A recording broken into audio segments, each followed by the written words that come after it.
Thanks for being here. Subscribe to Cheating Stories Best, so you don't miss new stories. Greetings, my dear viewer. This is a channel about marital infidelity and the consequences that arise when one spouse starts cheating on the other. If, like me, you support true family values and condemn cheating, then subscribe to the channel and give this video a like. Let's get started. I feel as if I'm trapped in a time capsule, reliving moments that echo from the past.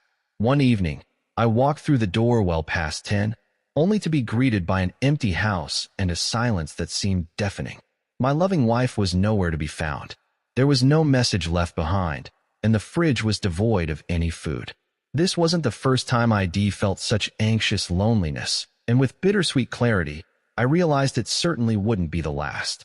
Did anger flare up within me? Strangely enough, no. That fire had long since burned out. I had suspected for quite some time that something was wrong. Of course, in the beginning, I probably felt a surge of disappointment. Who wouldn't? But life teaches us how to cope with hardships, doesn't it? Allow me to introduce myself. I am Marcus William, a 56-year-old man, tall and in good shape despite my age.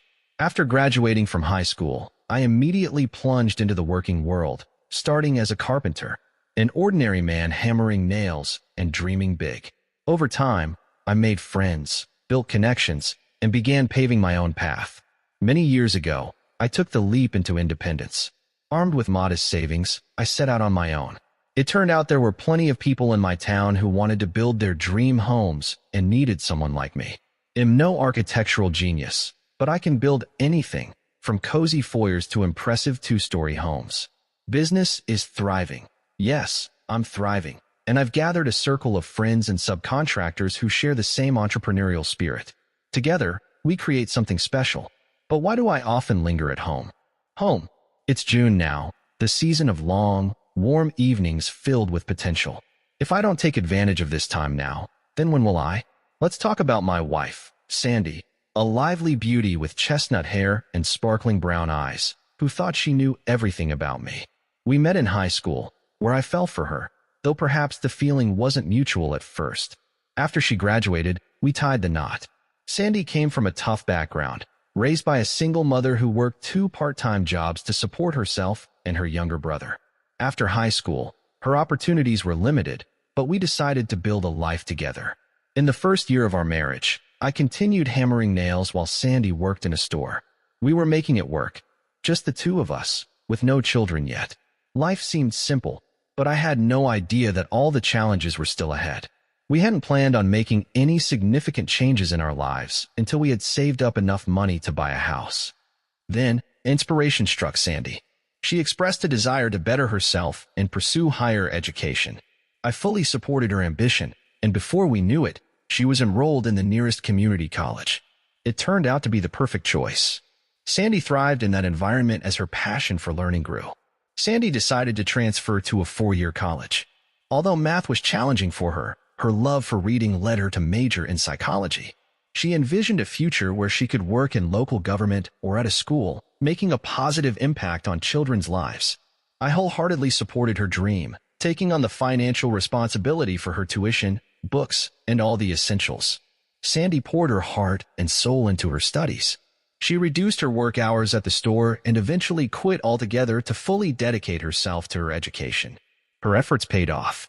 What normally takes 4 years, she completed in just 3, and with as in BS. For a while, it seemed like everything was falling into place. At least, that's how it seemed to me. But then new ideas began to take hold of Sandy. Was anyone surprised as these changes unfolded? I reflected on the subtle signs I had missed. I researched articles online, borrowed books from the library and the local bookstore. Just because I hadn't gone through college myself didn't mean I lacked insight. In Sandy's final year, I began to notice signs that something was amiss. The eye-rolling, vague answers to direct questions, dismissive comments, and a sense of condescension creeping into our conversations. It became clear that Sandy was trying to convince herself, and perhaps me, that her newfound education had elevated her above the person she once loved, the one who had supported her throughout her journey. At first, I brushed it off, but as her behavior became more aggressive, However, I soon realized that my anger was unproductive, so I turned inward, grappling with my own sadness. If she wanted to leave and explore the world, it would hurt, but I convinced myself I could handle it. Now let me tell you how it all began to unfold. It was about a year ago, on a typical Tuesday evening, when I came home later than usual. I walked into our house, the very one where I once mopped the floors until I was drenched in sweat, and saw her waiting for me at the kitchen table. "Marcus," she said in a serious tone, "I know you're tired, but we need to talk." My stomach twisted as I realized that this conversation had been looming on the horizon. I knew exactly who my sworn enemy was. Sighing, I pulled up a chair, grimacing at the sight of the worn-out furniture surrounding us. "All right, sweetheart, what's going on with you?" I asked, trying to keep a light tone. "I remember that we've been married for many years, and I know what I promised," she began, her voice trembling slightly. "But I'm unhappy. I want to start dating other men." Her words hung in the air like a punchline to a cruel joke. I was already prepared for her to ask for a divorce, yet she spoke to me as if she were simply looking for a new hobby. Did she really think I was a fool? I sat there, weighed down by the gravity of her confession. I was exhausted to the bone, and the mere thought of accepting her idea made my stomach churn. If we went down this path, she would eventually break down in tears, and I would be left in a fury. It made no sense. I needed to respond, but first, I had to gather my thoughts. For what felt like an eternity, I drummed my fingers on the table, not taking my eyes off her. Silence hung between us, creating a nearly tangible tension. It served two purposes. It helped me keep my composure, and it clearly irritated her. In a moment, she cracked under the pressure. "I don't mean night or anything like that," she quickly said. "I just want to get away. I've met people who share my interests, people who engage in group discussions, who are involved in intellectual work." The words poured out of her, but I saw the absurdity in them. Discussions? Seriously? It turned out she didn't have an entire club of intellectuals, just one guy, a psychology professor from the college whom she had met. The name came to me instantly, Charlie Garcia. I had crossed paths with him a couple of times. He was one of those annoyingly charming types, athletic and stylish, with a brand new Audi that he probably considered a sports car. He sipped wine and mixed cocktails, while I hadn't touched alcohol since high school. Sandy wasn't my first love. There had been others, and with some of them, I thought I could have seen a future, especially with the one who still lingers in my mind. But I believed that Sandy and I had something special. I envisioned a life filled with laughter, a big house, and children, whom Sandy never wanted, and I accepted her decision. As impatience flickered across her face, she leaned in toward me, and her expression softened. "I don't want to leave you, Marcus. I love you. I really do. Truly. I just want to spend more time outdoors, explore new things, bring variety into my life, and become more well-rounded." Her words dragged on, filled with a strange mixture of hope and desperation. I realized that I was questioning everything I thought I knew about us. I listened intently, tension hanging in the air. Damn, I thought. The word echoed in my mind. Garcia's name was a reminder of his influence. After a moment of deliberation, I finally spoke. "Do you want a divorce? Was that all it took? Is that it?" I threw the question on the table like a grenade, waiting to see if it would explode with rage or just fester. To my surprise, she chose the latter. She sank into a chair, her face a canvas of conflicting emotions. I watched as her expression shifted, first paling, then flushing with embarrassment. I don't want to, she stammered in a trembling voice. "I want to stay married. I don't want this. My parents raised me better than this." I narrowed my eyes, trying to piece it all together. "You just want to sleep with Charlie Garcia, don't you?" The accusation hung in the air, and her blush deepened, creeping up to her hairline. "No, I'm loyal to you," she protested, though the conviction in her voice wavered. "I want to meet new people, socialize more." She hesitated, suddenly realizing that I had seen through her game. "Why did you bring him up? Garcia, right?" I could only imagine how cozy their private conversations must have been. I stifled a yawn and stretched, feeling fatigue settle over me. "I'm tired already. I'm going to bed. You think about what you really want and tell me tomorrow night," I said, smirking. "Maybe you should consult your lover Charlie if you need advice on that." I leaned in closer, sarcasm dripping from my voice. "By the way, no lovemaking tonight. You've probably had your fill already." With that, I turned and headed upstairs, leaving the weight of the conversation hanging in the air. I assumed she would join me later, but when I lay down in bed, sleep didn't come easily. Thoughts swirled in my mind, sifting through the night's revelations. In the morning, I woke up as usual and went downstairs. To my surprise, the smell of freshly brewed coffee filled the air. Sandy was already in the kitchen, a warm smile on her face. Breakfast was never part of our routine. I usually grabbed a pastry and coffee from a cafe on my way to work. But this morning was different. She turned to me, her expression serious. "Honey, I was wrong about what I said last night. I want to take it back. Let's pretend I never said anything. I'm happy with you. Nothing else matters to me." As she approached, clearly hoping for a kiss or an embrace, I stood still, the weight of her words hanging between us, heavy and unresolved. I smiled at her with what I hoped was a neutral expression, trying to hide the turmoil inside. "Don't worry about it," I said casually. "Will you be home tonight?" Her demeanor shifted, a seriousness creeping into her voice as she pretended to be sincere. "Of course I'll be home." As I stepped over the threshold of my house, I mentally replayed the words I had spoken the night before. "All right," I had replied. "You discuss it with Charlie, and I'd like to hear what you come up with by the end of the day." I headed down the path to my truck, but just as I was about to drive away, I caught her voice coming from behind the door. "Marcus, there's no one else, especially not Charlie." I turned and casually waved before climbing into my truck. Who was she trying to fool? The drive to work stretched out before me, and as I followed the familiar route, a whirlwind of thoughts swirled in my head. I quickly realized that dwelling on this before work wasn't the best idea, given how much my job depended on precision and safety. These thoughts could easily disrupt my focus. And yet, the cool breeze and the 20-minute drive seemed like the perfect backdrop for serious contemplation. Although I'm not an engineer, I do have an analytical mind. I narrowed down my thoughts to 4 or 5 key questions. The first and foremost was my pride. I used to believe that Sandy was enough for me. Along with this, I believed in her maturity and self-awareness. If she wasn't content with me anymore, then maybe at 56, I was past my prime. What was the rush? But beneath the surface, something else was brewing. I couldn't shake the feeling that Sandy needed help in more ways than one. And then there was Garcia, the enigmatic man from college who seemed to have it all. He was the sophisticated man I could never be, a simple carpenter in his shadow. The cruel irony was that many could see through the facade, but somehow, Sandy was too captivated by Garcia's sheen to recognize my true worth. It pained me that she didn't see it, and I felt helpless to change her mind. The thought nagged at me. If she doesn't see it now, will she ever? This realization cut me deeply. I loved Sandy, but a painful truth had settled in my heart. Whether it happened now or later, I felt that eventually, she might slip away with someone else, leaving me in the dust. A heavy sadness washed over me, triggered by her words and, apparently, by what she felt. If not acted upon, it was uncomfortable to admit, but lying in bed alone last night and this morning, it was like watching someone I cherished slowly fade into the distance, shrinking until they disappeared from sight. The feeling was akin to a death. What we once had was withering. I could see it, and it filled me with despair. Finally, a fleeting thought passed through my mind about how others might perceive her situation.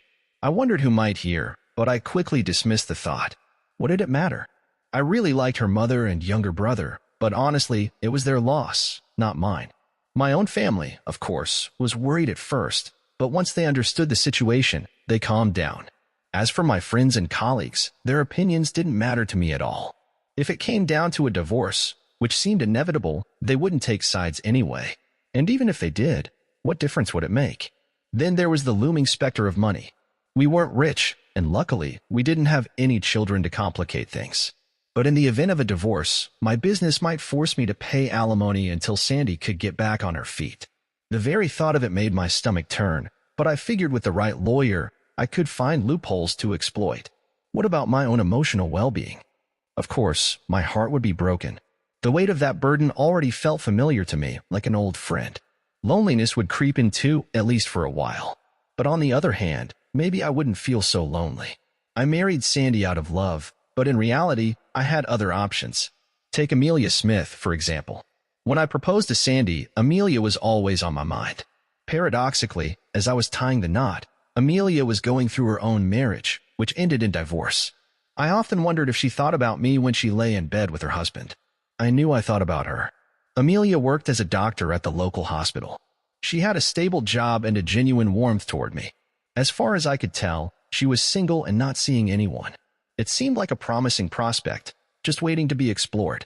So I went to work, had a productive day, and returned home. When I walked in, Sandy had already prepared a delicious dinner. We sat down to eat, and after the last bite, I brought up the topic that had been weighing on my mind. So, Sandy, what's your decision? She took my hand and looked me in the eyes. I love you, Marcus. I'm sorry for what I said earlier. It was thoughtless. It seems I was just reasoning incorrectly. I quickly replied, let me be clear, group discussions and communicating with other men are off the table. I never meant anything romantic. She began, her voice softening. I was just talking about interaction and group discussions. I didn't believe her for a second. I was sure she and Garcia had something going on behind the scenes, but I didn't want to stir the pot. I took a deep breath and said, listen, Sandy, you have a degree in psychology. When you find a job, you'll be helping people. I don't want to stand in your way. If these group seminars are what you need to prepare for that, then I support you. Go ahead. Do you really think so? She asked, smiling in a way I hope conveyed both approval and contemplation. Well, if you believe it's a good idea, I replied. She quickly closed the distance between us and settled on my lap. I hesitated, uncertain but grateful for the affection. I love you so deeply, my dear, she said, and at those words, she pressed her lips against mine in a passionate kiss that took my breath away. In that moment, I couldn't shake the thought that I might have accidentally given her the green light. Would she suddenly decide to slip into Garcia's bed without a second thought? A quiet sound escaped me. You know, darling, you know I'm really tired, and considering we have a mountain of supplies arriving at dawn, could we postpone this for just one more night? She wrapped her arms tightly around my neck and kissed me tenderly, lingering on my lips. All right, we can wait a bit. It dawned on me then that my mission was clear. I needed to find a way to catch her off guard. Standing up, I kissed her once more and whispered, Great, my love. I love you too, she replied. With those words, I headed to bed, my mind buzzing with thoughts. The following days fell into a familiar routine. I would come home after sunset, go to bed, wake up with the first light, and immediately immerse myself in work. My business kept me on my toes, but deep down, I was anxious. Sandy still hadn't found a job. I couldn't shake the uneasy thought that, while I was working, she and Garcia were sharing moments I could only dream of. The realization that something I once cherished might slip away from me was even more disheartening. I knew it was only a matter of time before I had to gather my strength and face the situation head-on. The moment of truth had arrived, and I was determined to take decisive action. I was convinced they were meeting somewhere, but the exact location eluded me. If they were using my home as a secret meeting place, I was fully prepared to get the truth out of Garcia. But if their secret encounters were happening at his apartment, a motel, or some rundown college office, I would feel far less uneasy.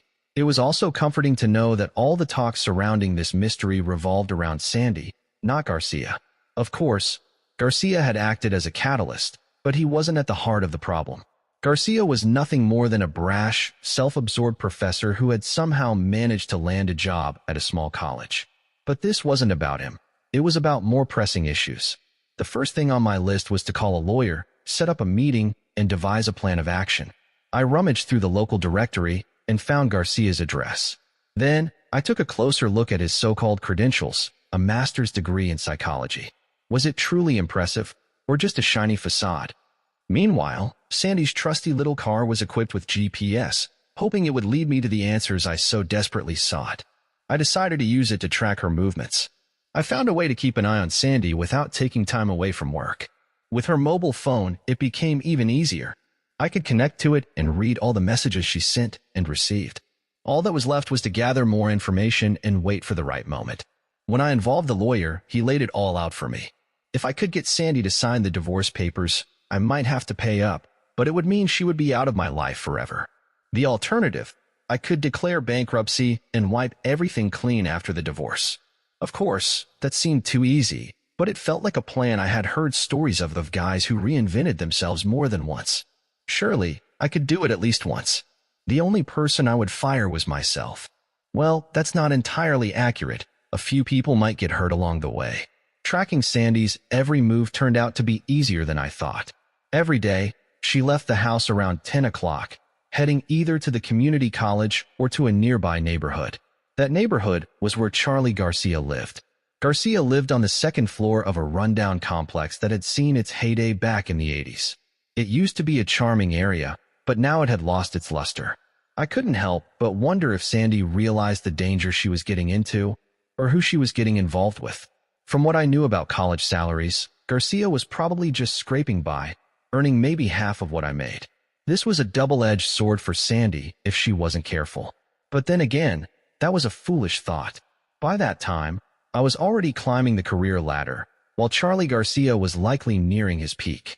This was a chess game, and I was ready to play. As I studied the situation, it became clear that Sandy's career choice was driven more by aimlessness than ambition in her field, psychology. There were countless others just as qualified, and Garcia was hardly above them. This realization struck me hard, amplifying my growing frustration. Sandy wasn't lacking in intelligence. She should have realized that Garcia's future was anything but promising. Did she truly love him? And if so, was her attachment so deep that she would trade the comfortable life I could offer for what could only be described as a noble struggle? Was I really that inadequate as I feared? I didn't believe it. It seemed to me that Sandy was more enchanted by the romantic notion of their life together than by the man himself.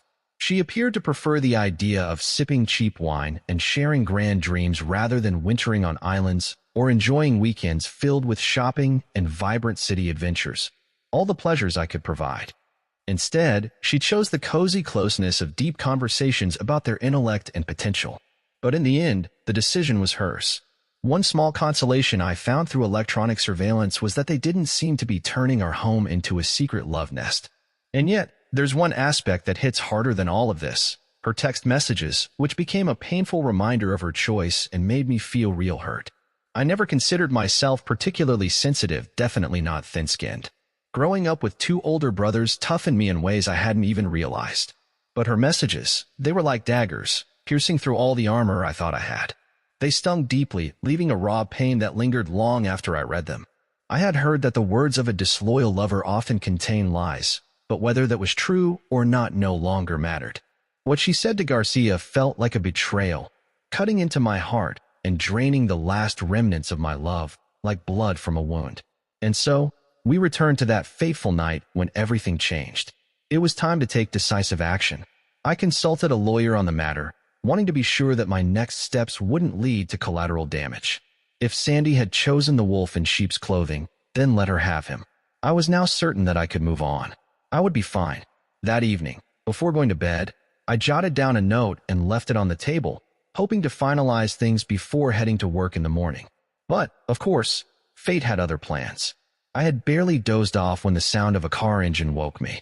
I looked out the window and saw the familiar headlights of Sandy's car cutting through the darkness. But she wasn't alone. My heart sank as I quickly pulled on shorts over my boxers and tiptoed down the stairs. What I saw made my stomach churn. Sandy and Charlie Garcia were walking through the front door. A wave of disbelief washed over me. What was happening? When Sandy noticed me, a surge of embarrassment swept over me. I saw Garcia gently take her hand, whether in an attempt to comfort her or as a silent warning. I couldn't tell. "Marcus, I'm glad you're still awake," Sandy said, looking at me. I nodded, but my thoughts were racing. "Seems like you've brought a guest," I replied, trying to keep my voice even, gesturing towards Garcia. By now, Sandy was holding his hand tightly. "You're right," Sandy responded, her voice firmer than I expected. "Charlie, and I would like to talk to you." My heart tightened further. What could be next? I felt a tickling anticipation, like the universe was finally knocking at my door. A smirk crept across my face. Were we hitting the jackpot? Was this some kind of lottery win? Sandy, ever the actress, put on her most serious face, honed by years of practice. "Marcus, please come down here. We need to talk." Without a word, I slowly descended the stairs, feeling the tension build with each step. Despite everything, I knew that it wouldn't be easy for any of us. Reaching the bottom, I got straight to the point. "So what's going on? Can we move to the kitchen?" Sandy asked, her tone serious yet oddly inviting. "Yes, we can," I replied, curious about what awaited us. As soon as we entered the kitchen, my eyes flicked to Charlie Garcia sitting at the table. He looked like a deer caught in the headlights, radiating anxious tension. I couldn't help but inwardly smirk. He really had no idea what was coming. When we settled at the table, the atmosphere was thick with unspoken words and hidden tension. It felt like the calm before the storm. It was their moment in the spotlight, and I was just a spectator. I took a deep breath and waited. After a brief pause, Sandy spoke. "I'm leaving you, Marcus." I blinked, stunned. I tried to maintain a cold, indifferent expression, and judging by the look on their faces, I think I succeeded. "So, how do you want this to go?" I asked, striving to keep my voice steady. Garcia opened his mouth to speak, but I cut in before he could get a word out. "Right now, it's just you and me, Sandy. After we're done, you two can pack up my things. Of course, I'll even help." I turned to Sandy, my heart pounding. "So, how are we going to do this?" A mix of surprise and hurt flickered across her face. "I shouldn't have told Charlie about this. He only came here to help," she said. In that moment, I could have said many things, but I remembered a lesson from a movie. Never let anyone see your cards. I kept my tone calm and even. "Well, you said you're leaving me. All right then, he came to help, but he can help you pack after we're done talking." Again, I asked, "So, how are we going to do this?" She was teetering on the edge of breaking down, and I recalled the lawyer's words. When the bullet hits the bone, it might shatter, and I might need to be the one to push her forward. Pride works both ways, he had said. When Sandy looked at me, her voice trembled. "I don't want a divorce. I just want." I interrupted her, sensing that everything could change in that very moment. There was a tense silence, and then a loud declaration echoed in the air. It was time for the hammer to fall. "I agree," I said, watching her eyes widen in confusion. "You agree with what exactly?" she asked, her voice a mixture of bewilderment and surprise. I took a deep breath and laid it all out. "I want a divorce. I've already met with a lawyer, and he has prepared all the papers. We'll sell the house, of course. We don't have any equity, which means we'll probably take a financial hit, but I'm ready to absorb any losses. Most of our things are worn out and outdated. However, we have a few valuable items. We can choose what we need and either sell or donate the rest. As for finances, if you agree to let me go, they'll split our savings with you 60/40ths. You'll get the larger share." Sandy's expression was one of shock and disbelief. It was then that Garcia decided to intervene, his voice cutting through the tension. "Actually, Sandy loves you. She doesn't want a divorce. She just wants to spend more time with me and maybe find a bit of adventure." Of course, I preferred to ignore Garcia, but I couldn't resist addressing him through Sandy. "Sandy," I said, "I want a divorce." I insisted, then added, "I found someone else. It's time for me to move on." Her face registered complete astonishment. Fully stunned, she was swept into a whirlwind of emotions as the reality of my words sank in. "Who did you find?" she asked, her voice filled with anxiety. "When I learned that you had moved on, I realized it was time to let you go. And now, Sandy, could you please release me? We're talking about Amelia Smith, aren't we?" She reacted quickly, her pride flaring up like a wounded animal. The tension in the air was palpable as I confronted her. She was furious, and I had caught her off guard. After a biting remark, I watched as the fire reignited in her eyes. Instinct told me to hold my tongue, but the silence between us was charged, almost electric. Sandy hissed, her voice like a cobra's bite. "Well, Marcus, you've won. Tell your lawyer to send the divorce papers, and he'll sign them. I'm letting you go." As I stood up, I felt the weight of the moment pressing down on me. "They'll call first thing in the morning. By tomorrow, the papers will be in your hands." I assumed she would be with Charlie, where life would continue as if nothing had changed. Sandy, squaring her shoulders and flashing her eyes, responded, "Then he'll be at Charlie's." "Fine," I said, masking my emotions behind a calm facade. I turned to Garcia, who looked as if had just been struck by lightning. It dawned on me that Sandy had made a colossal mistake. "Well," he stammered, "I guess. I mean, all right, let's get started." He glanced at Sandy. "You need to pack your things." I watched her, feeling a strange mix of relief and regret. The chapter was closed, but the story was far from over. I needed to prepare the documents to ensure everything went smoothly. I hung up the phone and took a deep breath, trying to calm the whirlwind of emotions swirling inside me. The silence in the house felt suffocating, a stark contrast to the chaos that had just erupted. Even with the lights on, the house seemed dimmer, emptier. "Pack your toiletries," Charlie instructed. "Charlie and I will handle the rest." From that moment on, everything happened with surprising speed. Sandy hastily packed her favorite perfume and soap into a travel bag while Charlie and I dragged her clothes to the car. The trunk was crammed to the brim, but we managed to fit everything in less than an hour. Soon, I was seeing them off to the car, now bursting at the seams with her belongings. He climbed into the passenger seat, and I held the driver's door open for Sandy to get in. When she rolled down the window, unshed tears glistened in her eyes. "I'm so sorry, Marcus. You know I really love you." My heart ached as I responded with painful honesty. I helplessly watched as my wife and her lover drove off into the night, leaving me standing on the roadside. I went upstairs and looked into Sandy's empty closet, a hauntingly untouched yet transformed space. Everything looked the same, but the air was thick with the sense of change. I noticed the clock ticking away the moments. It was 10 minutes past 2. Sighing, I pulled out my phone and dialed Tom Miller, one of my colleagues. "Tom," I said, my voice steady despite the chaos in my mind, "I won't be in tomorrow. We have mutually decided with Sandy to end our 37-year marriage, and I plan to take care of the formalities tomorrow." Let me share what happened next. The first night was a whirlwind of emotions. I cried, letting my grief overwhelm me. It felt important to mourn properly, not just for myself, but for Sandy as well. I loved her, and despite everything, I knew she loved me in her own way. Yet, it was clear that she was struggling. The next morning, I met with my lawyer's assistant to gather the necessary papers. Then, I headed to Garcia's apartment. When Sandy opened the door, she could still see the remnants of tears in my eyes. Charlie was still asleep in the other room. She looked visibly shaken, glancing at the document she signed where my lawyer's secretary indicated. Within just 10 minutes, I left feeling like a free man. What followed was a whirlwind. When the house was appraised, I received some disappointing news. It was worth less than I had anticipated. To avoid selling it, I met with my parents and arranged an interest-free loan. After consulting with my brothers, we all agreed we wanted to avoid any family drama. I bought out Sandy's share and agreed to cover her phone bills for 3 months, giving her enough time to settle in. The details were of no interest to her. She didn't even go through the materials, so I managed to slip through unnoticed. Once everything was set, I threw myself into my work, determined to occupy my mind.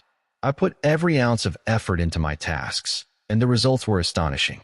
My performance soared to new heights in no time. But just when I was riding this wave of success, life threw me a curveball. I needed to step back and focus on my personal life, which led me to Amelia. Sandy had striking chestnut hair and captivating brown eyes. Her figure was stunning, even at her age, though, to be honest, our chemistry in bed left much to be desired. But there was no denying her attractiveness. On the other hand, Amelia was something entirely different. Although Amelia was petite, with beautiful hair, playful freckles, and stunningly large eyes, the similarities ended there. Amelia was flat as a board with limbs that resembled twigs, while Sandy, despite her wild nature, was surprisingly gentle and easy to talk to. Amelia was a storm. I still recall her fiery temper, sudden outbursts of rage, and unpredictable fits of aggression that made our time together both thrilling and terrifying. One thing was clear: when it came to jealousy, Amelia had a flair for the dramatic and often flew into a rage at the slightest hint of competition. But there was an upside. At least I never had to worry about her playing the field like Garcia did. Did I really want to dive back into this chaotic world? Surprisingly, I found myself craving it. The answer was a resounding yes. I quickly realized that Sandy was, at best, a bit slow. In stark contrast, Amelia was a whirlwind of energy, a fiery volcano constantly on the verge of eruption, especially during our time together. The moment Amelia realized I had chosen Sandy, she practically rushed towards her as if trying to reclaim lost ground. I knew then that I had to see Amelia again. Honestly, with a name like hers, how could I resist? I called, fully aware that she might not be thrilled to hear from me. To my surprise, after some back and forth, she agreed to meet for dinner. I took her to the finest restaurant, hoping to rekindle old sparks. As we sat down, I took her hands in mine, and a wave of nostalgia hit me. How could I have forgotten how incredible she was? Her hair braided into a long plait, those striking blue eyes sparkling with mischief, and her delicate eyelashes framing her gaze. She was simply enchanting.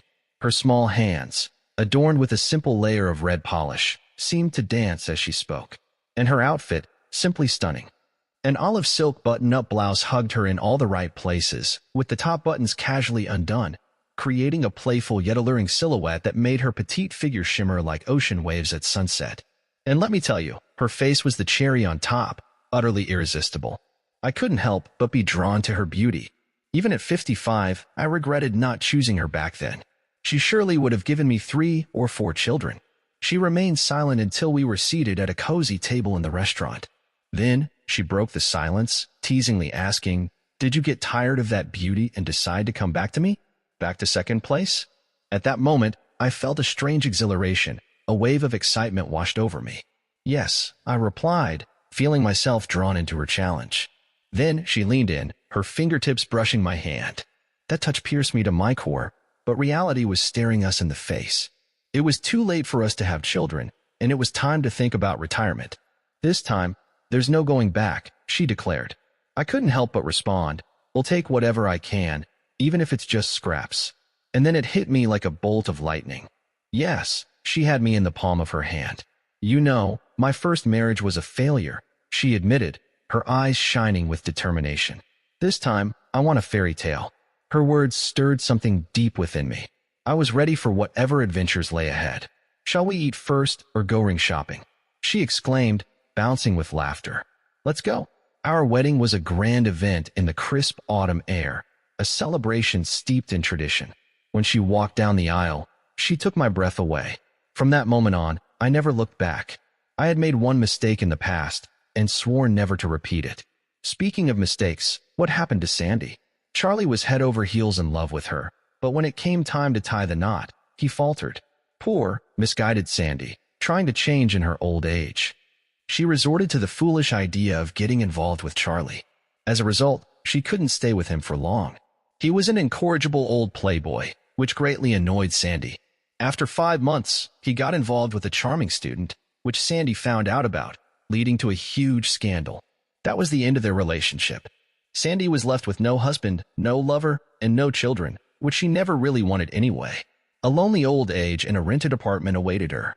Amelia and I see her from time to time, per Sandy, but she chose this path herself. With a psychology degree in hand, she's now trying to find herself, counting down the days until retirement while working in a shop. I often remind myself that it's not my fault, but a part of me still feels sorry for her. It's sad to watch her turn into a lonely old woman.